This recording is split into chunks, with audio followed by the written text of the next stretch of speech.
Я проповедую сегодня на теме Бог подарил мне смех. Бытие 21, первые 7 стихи там. Бытие 21, 1 по 7 стихи. И призвал Господь на Сару, как сказал, и сделал Господь Саре, как говорил. Сара зачала и родила Аврааму сына в старости его, во время, о котором говорил ему Бог. И нарек Авраам имя сыну своему, родившемуся у него, которого родила ему Сара, Исаак. И обрезал Авраам Исаака, сына своего, в 8-й день, как заповедал ему Бог. Авраам был старлет, когда родился у него Исаак, сын его. И сказала Сара, смех сделал мне Бог, кто не услышит обо мне, рассмеется. И сказала, то сказал бы Аврааму, Сара будет кормить детей грудью, ибо в старости его я родила сына. Я прошу вас во время, пока вы будете слушать Слово Божье сегодня, просто пробудьте в помазании. Бог продолжает исцелять людей в зале и разрешать ваши проблемы, внутренние. Пожалуйста, не обязательно, что я буду называть ваши проблемы, но Бог вдруг что-то двигается, и Бог прикасается к вам в зале сейчас. Пока я считал, Бог мне сказал, что Он исцеляет руку еще, плечо, операция идет, и руку правую и левую, и почку Бог исцеляет в это время, и Бог вообще работает в общем сейчас. Библия говорит нам, что когда Бог посетил Сары, то она засвидетельствовала о том, что смех сделал для нее Господь. Или смех подарил ей. Смех подарил мне Господь. И кто услышит обо мне, порадуется со мной.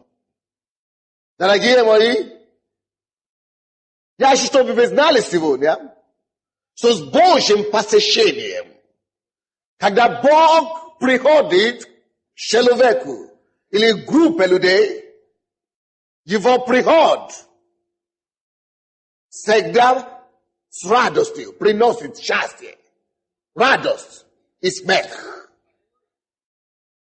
Приходом Бога живого, ситуация, которая окружала тебя до того, обстоятельства, которые окружали тебя до того, меняется так, что у тебя возникнет причину порадоваться в Господе. Когда Бог посетил Сару, она засмеялась, возрадовалась. Вы должны знать, дорогие мои, что это не Бог удерживает от вас смех. Слушайте меня, пожалуйста, никто не спит. Некоторые, они только могут, я не обвиняю их, потому что они могут только спать в церкви. Не получается дома. Поэтому, но важно, чтобы вы слышали, чтобы не пропустили эти истины. Вы слышите, что я сказал? Бог не удерживает у человека радость. Не Бог собрал твою улыбку, дорогая сестра. Не Бог собрал твою улыбку. Не Бог собрал твою улыбку. Не Бог собрал твое счастье. Не Бог собрал твою радость. Бог делает наоборот. Он приносит улыбку печальным лицам. Бог делает наоборот. Он приносит радость тысячам. Бог делает наоборот, Он стирает слезы плачущим. Я не хочу знать, какая у тебя была история в жизни. Я не знаю, какое у тебя окружает сейчас обстоятельства. Я не знаю, может быть, тебя воистину на самом деле уже не до смеха. Но я хочу сказать, что это не Бог удерживает у тебя счастье. Это не Бог собрал или украл у тебя твою радость. О, Бог, наоборот, заинтересован. О, чтобы поднять твою голову. Чтобы снять твои слезы. Чтобы подарить тебе славную одежду. О, и чтобы подарить твоим глазам счастливые улыбки. Библия говорит нам, что Сара, ей было 75 лет. Или больше 70 лет. И она не могла иметь ребенка. Вы слушаете меня? Сара, женщина, старше 70 лет, не могла иметь ребенка.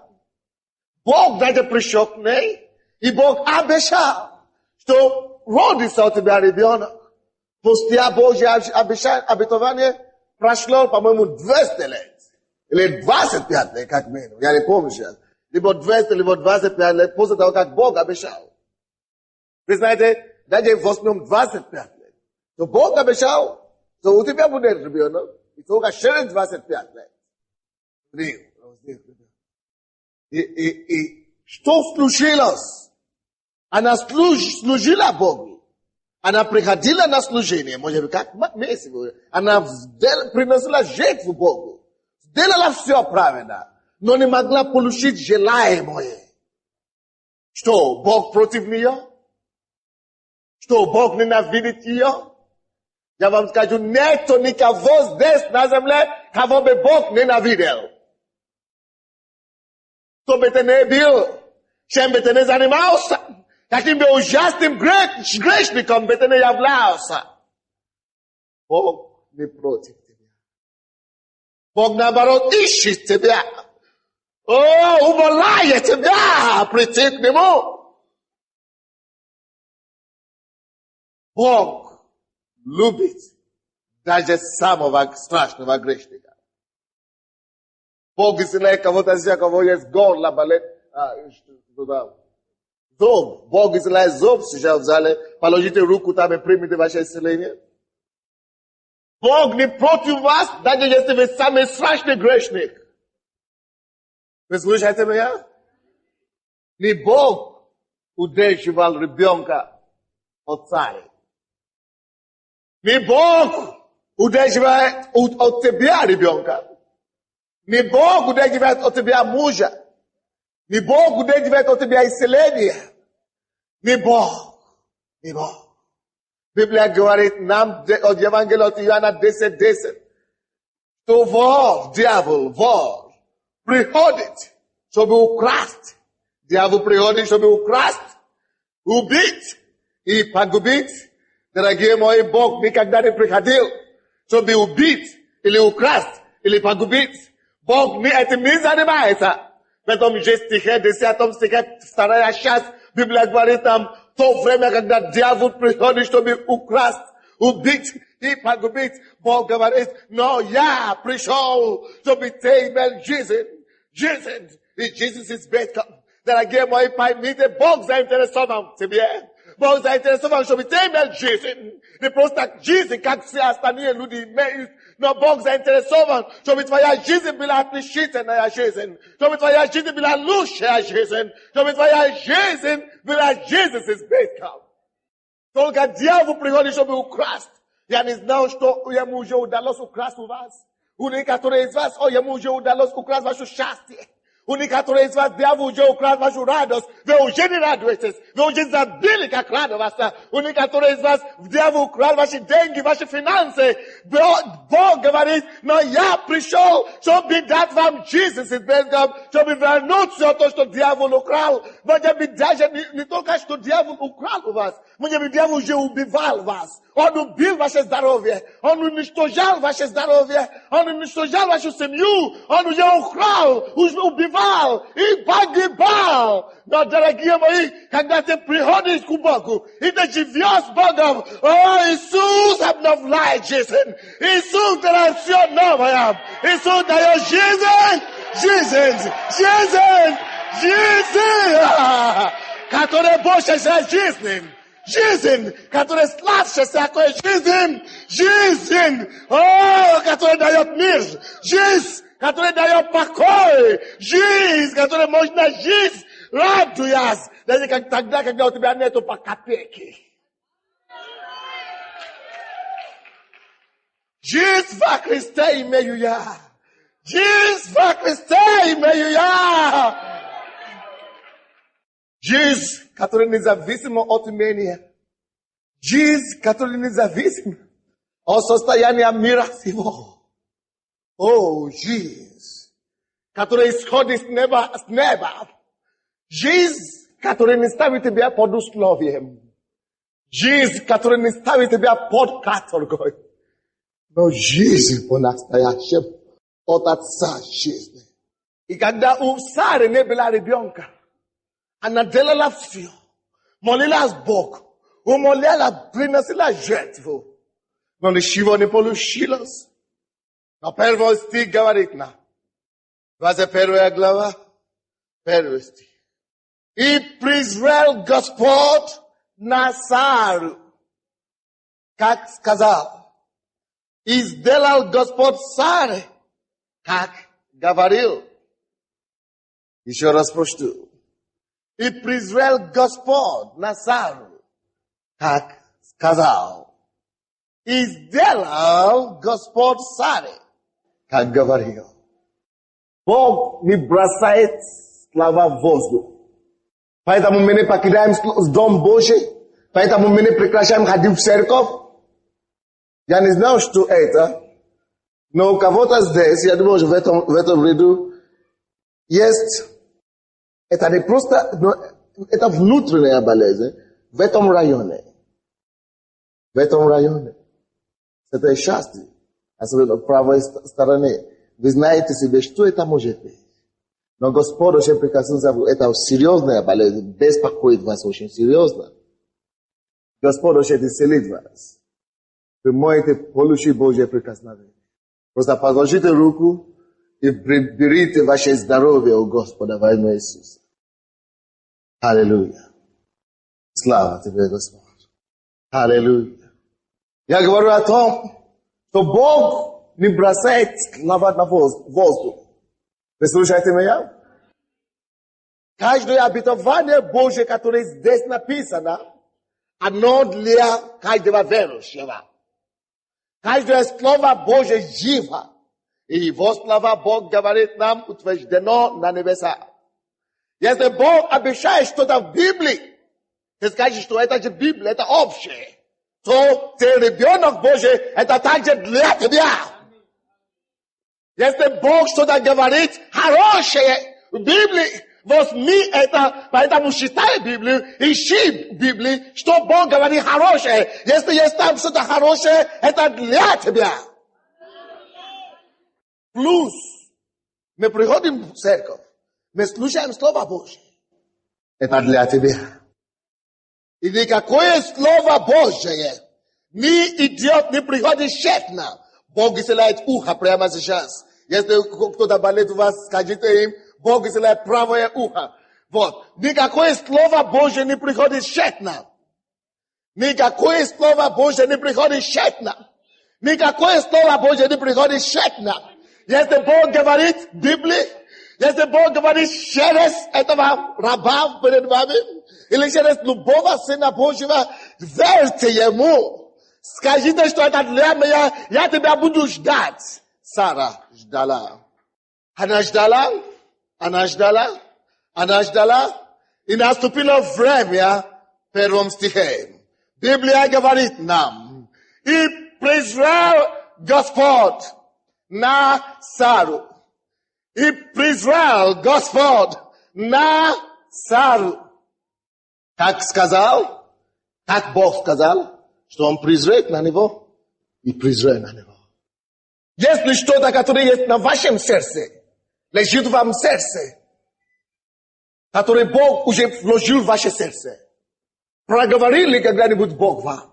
Может быть, через Слово Божье, через Библию, или через проповедь. Если какая-то надежда в вас, если какое-то ожидание того, что Бог обещал вам, Придет время, и Он презрит все на вас. И сегодня есть это время для многих из вас. Сегодня есть тот день. Он говорит, 2 раза было сказано так, в этом стихе. Презрел Господь на царю, как сказал. И еще раз он говорит, и сделал для царя Господь, как говорил. Все то, что Бог говорит, Он верен. Он достаточно верен, чтобы исполнять его. Вы слушаете меня? Поэтому не Бог удерживает твоего прорыва, не Бог тебя удерживает от решения твоей проблемы, не Бог, и вовсе не Бог. Дьявол, да. Но не все время дьявол. Очень часто мы сами удерживаем себя от своего смеха. Вы не согласны со мной? Мы часто делаем некоторые вещи, которые просто перегораживают Бога. Мы не препятствуем Ему явить нам. Но даже если ты будешь стоять на пути Божьей, Бог знает, как с тобой разрешить проблему и как все равно принести твое чудо для тебя. И даже если этот дьявол мешает тебе, Бог знает, как справиться с дьяволом. И в нужное время, своевременно, Он принесет помощь. Он принесет помощь.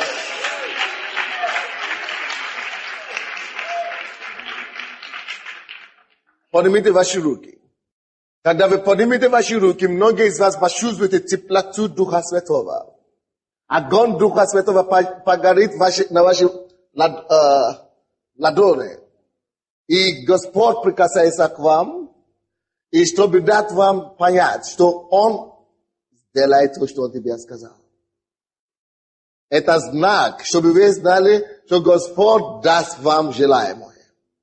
Теплота в вашей ладони, горячо там, знаете, я получил от Бога. Это подтверждение. Иногда это надо, поэтому Бог делает такие вещи. Спасибо. Опустите ваши руки. Если почувствуете это, благодари Его, что Он дает.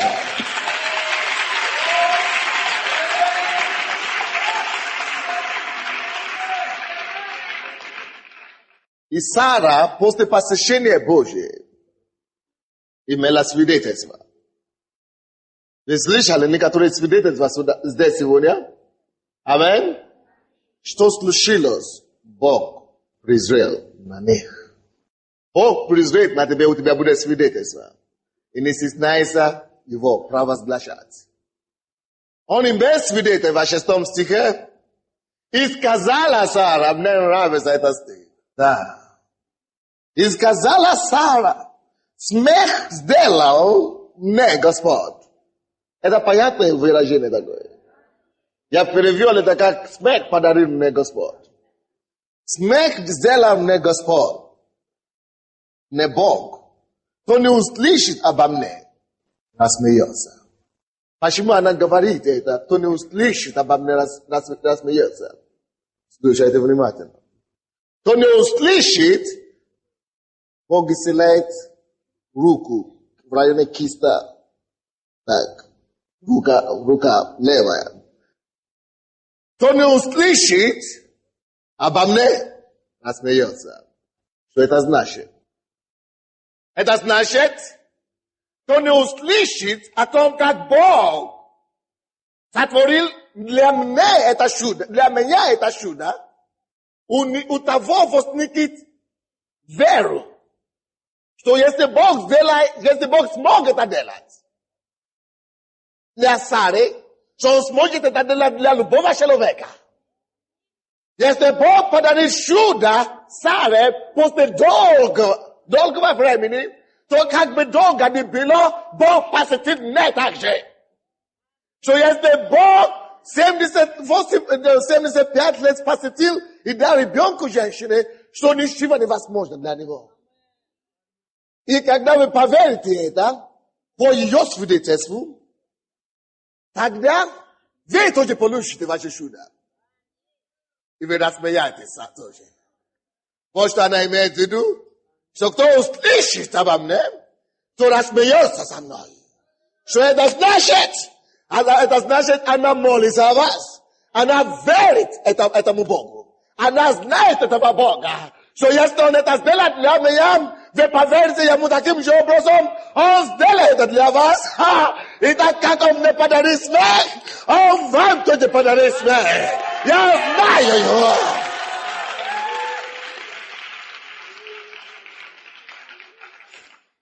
Yes, Vala Kunimu, Yauja Pateriala Suna Deshtu, Yauja Pateriala Siakuna Deshtu.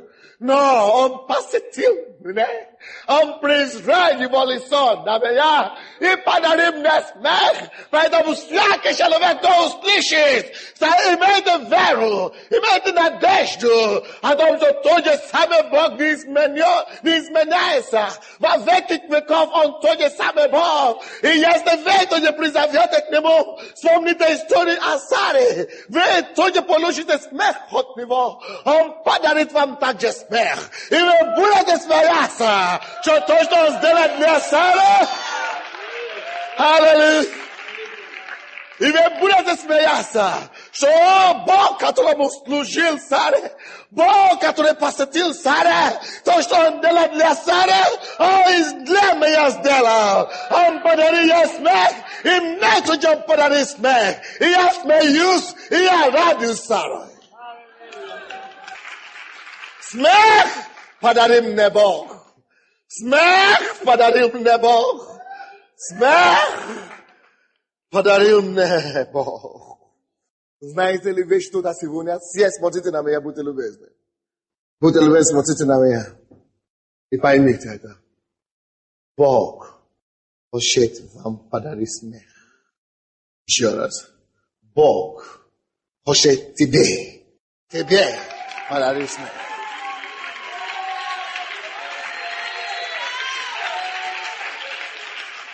Смех подарим небо. Ибо написано, что для этой цели Иисус был послан. Исайя 61 глава говорит нам. Откройте, пожалуйста. Исайя 61 глава. Смех подарим небо. Кто-нибудь из вас сегодня ожидает смех от Бога? Определяйте прямо сейчас. Какой стороны вашей жизни вы хотите смех? Финансово? Здоровье? На работе? Семьи? Определить для себя.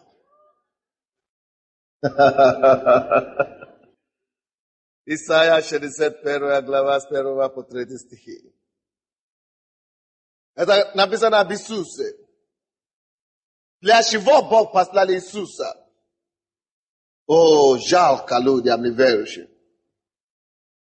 Однажды и религиозным людям тоже жалко.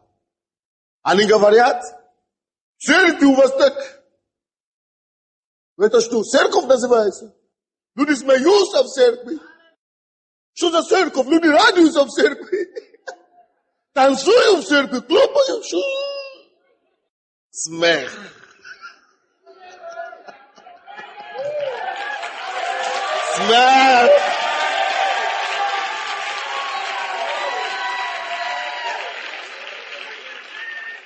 Смех подарил небо. Смех делает для меня Бог. Смех. Смех. Смех. Радость без ограничения подарил небо. Счастье без границы подарил небо. О, Бог не заинтересован в том, чтобы ты плакал всю жизнь. Он не садист, дорогие мои. Он не садист. Он не тиран. Он не диктатор какой-то. Он не монстр. Он любящий отец. И любой любящий отец желает твоим ребенку хорошо. Смех подари мне. Мой Бог. Мой Бог, это тот Бог, который дарует радость. Мой Бог, это тот Бог, который дает смех. Мой Бог — это тот, кто дает улыбку. Мой Бог — это тот Бог, который дает счастье. И ради этой цели, дорогие мои, Библия говорит нам, что Бог помазал Иисуса Христа из Назарея. Давайте посмотрим Исайя 61 главу. Для того, чтобы даровать людям радость и вернуть им смех и улыбку.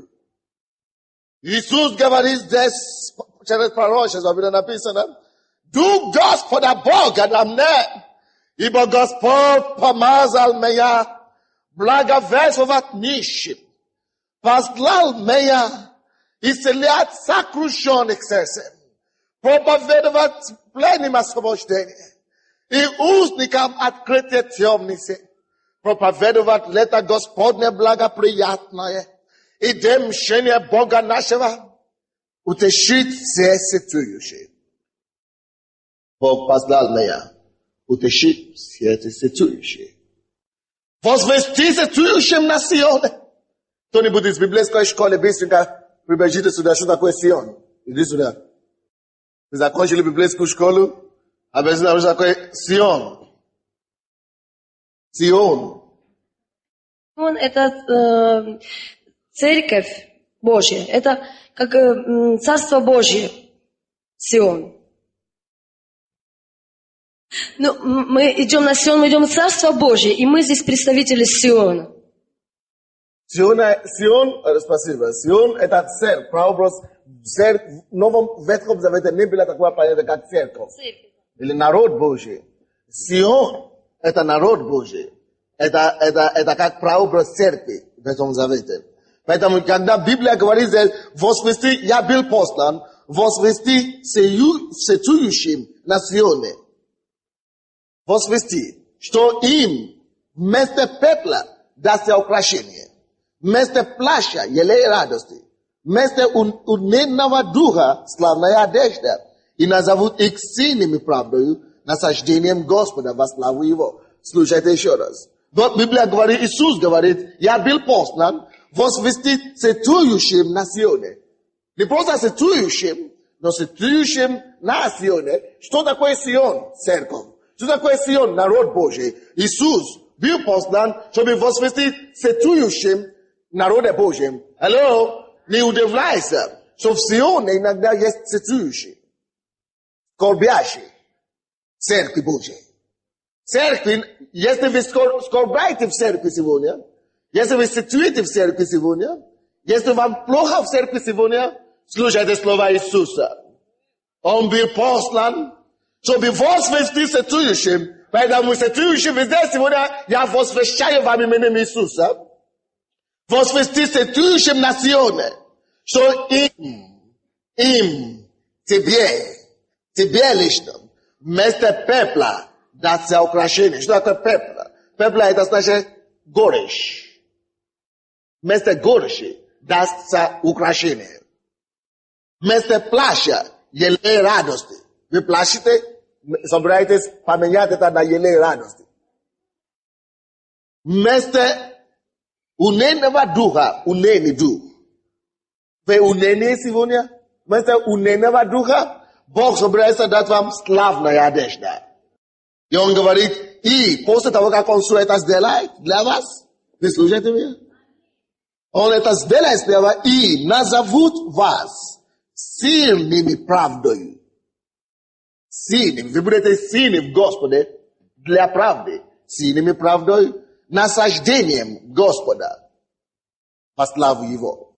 Поэтому не брось, не бросай, не брось надежду. Не брось твое упование. Потому что тебя еще назовут сильным. Тебя еще назовут сильным правдой. И тебя, кроме того, еще назовут насаждением Господа во славу Его.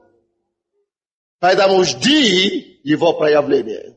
Жди Его манифестация. Жди Его славу в твоей жизни. Сара ждала и приняла. И призвал на Сару Господь, как Он сказал. И сделал для Сары Господь, как Он говорил. Все то, что Бог обещал, все то, что Бог говорил, все то, что Бог сказал, Он исполнит в твоей жизни. И у тебя появится радость. У тебя появится смех. О, радость без ограничения. И ты скажешь, как Сара, смех подарил мне Господь.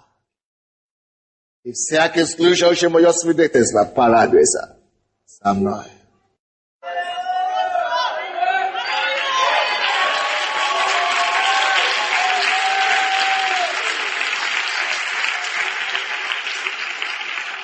И прямо сегодня, то, что Иисус говорил там, Исайя 61 глава, что Он был послан, чтобы благовествовать нищим. Это благая весть для нищих. Что такое благая весть? Для нищих. Вы скажете, что такое? Это несерьезно. Для нищих надо подарить хлеб. Аллах. Но Иисус не говорит, что я дам хлеб нищим. Или я дам доллары нищим. Он так не говорит. Он говорит, я послан благовествовать нищим. Он что, не проповедуйте нам, американцы, нам надо не проповедь сейчас, все это понятно. Надо хлеб. Когда мы будем сыты, тогда будем верить в Бога. Это не то, что Бог сказал. Бог говорит, нищим благовествовать. Благовесть лучше хлеба.